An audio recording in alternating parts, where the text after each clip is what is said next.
안녕하세요. 리틀 약사 이성근입니다. 자, 오늘은 그 유산균과 폐혈증에 대한 이야기를 좀 해볼까 합니다. 얼마 전에 그 방송에서 유산균을 먹고 폐혈증에 걸렸다라는 어떤 인터뷰가 나가면서 현재 지금 많은 논란이 있기도 하고요. 또 많은 분들이 지금 유산균을 드시는 분들이 걱정이 많으실 거라 생각합니다. 그래서 오늘은 도대체 어떤 문제가 이런 사태를 만들었는지 한번 파헤쳐 보겠습니다. 자, 더 많은 유산균에 대한 정보를 얻으신다면 저희 네이버 블로그 리틀 약사의 영양치료 이야기로 가시면 됩니다. 최근에 그 유산균과 핵산이 복합되어 있는 제제를 먹고 한 20일 만에 폐혈증에 걸려서 사망하신 사건이 발생됐는데, 이 유산균과 폐혈증 사실 그 예전부터 면역이 극도로 억제되어 있는 분들이나 뭐 일부의 그 저체중의 조산아 아이들한테 그럴 가능성을 제기하기도 했고, 또 반대의 또 얘기도 있거든요. 오히려 또 줄여줄 수 있다, 이런 있는데요. 그래서 사실 뭐 이렇게 의식이 없거나 누워 있는 분들, 뭐 극도의 면역이 저하되어 있는 분들 일부에서는 뭐 사균체를 사실 쓰는 게 낫지 않겠느냐, 이런 이야기들도 있습니다. 어쨌든 지금 유산균을 드시는 분들이 걱정이 굉장히 많으실 거라 생각이 들어서, 자, 제가 이번 사건에 대해서 어떤 문제가 있는지 일단 제품에 대해서 먼저 찾아보도록 했습니다. 특정 제품을 말씀드릴 수는 없고요. 제품을 찾아보니까 이게 프로바이오틱스로 건강기능식품으로 기능성을 인정받은 게 아니라 주 성분은 핵상으로 만들어진 제품이고, 또 기타 가공품의 식품류로 분류된 제품이더라고요. 맥주 효모가 한 7%, 이리 연어 추출물이 한 50%, 이게 이제 핵산의 주 성분이거든요.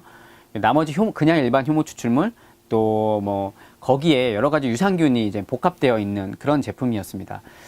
다시 말하자면 연어 이리 추출물이나 효모 추출물도 가능성을 다 배제할 수 없다는 이야기가 되거든요. 뭐 사실 맥주 효모도 이스트입니다. 이스트는 효모 추출물도 이스트고요.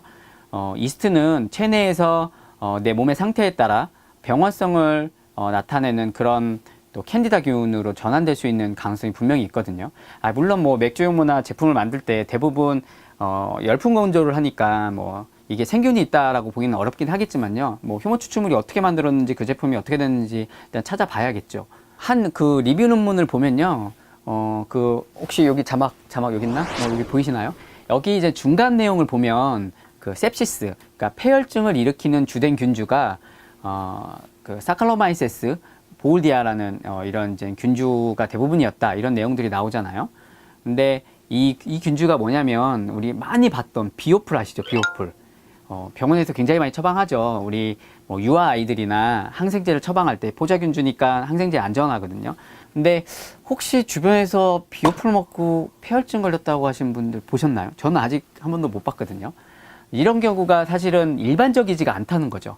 거의 굉장히 드문 경우고, 면역 억제가 되어 있는 일부분들한테도 극히 소수에서 나타날 수 있는 그런 거기 때문에 폐혈증은 다양한 각도로 다양한 어떤 원인들을 체크를 다 해봐야 돼요. 이게 외부 감염의 원인과 복합적인 원인 뭐 이런 것들이 다 관련이 될 수 있거든요.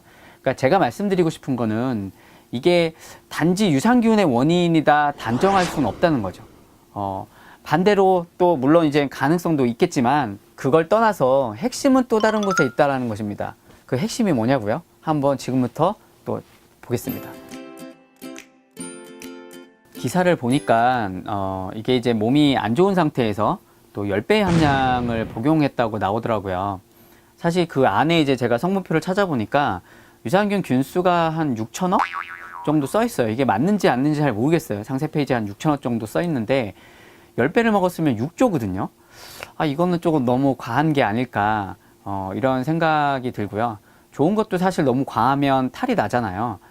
저희 같은 경우는 이렇게 사이드 이펙트가 생기거나 또는 이런 경우는 용량을 무조건 줄이거나 또는 일주일 초기에 체크를 해서 아예 중단을 하거나 하거든요.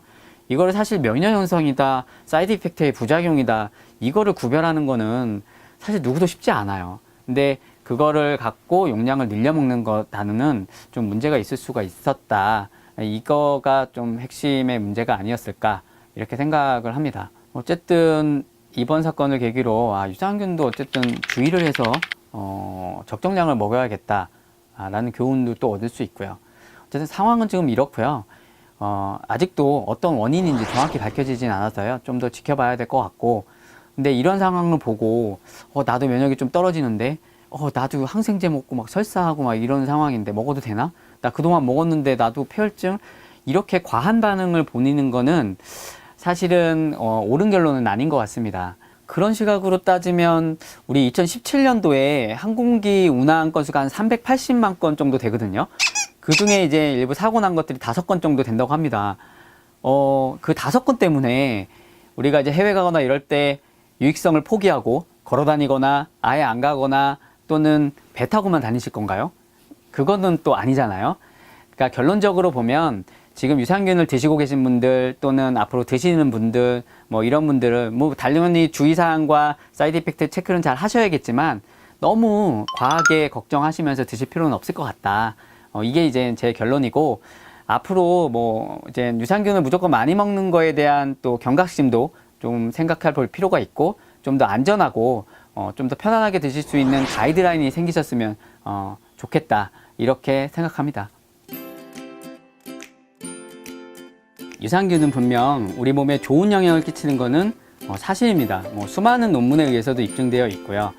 그렇지만 이게 사람마다 다 다른 결과들을 나타낼 수 있으니까 초반에 드실 때 꼼꼼히 잘 따져서 또 잘 체크해서 드시는 게 좋을 것 같습니다. 좋은 원료사 제품들, 또 좋은 또 판매처들, 또 검증된 제품, 이런 것들 잘 선택하셔서 또 안전하게 드셨으면 하고요.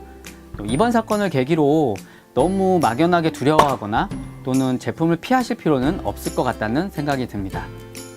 더 많은 유산균에 대한 정보들은 저희 리틀 약사의 영양치료 이야기 네이버 블로그에 가시면 많이 있으니까 그거 참고해서 또 선택에 도움이 되셨으면 합니다. 다음에 또 뵙겠습니다.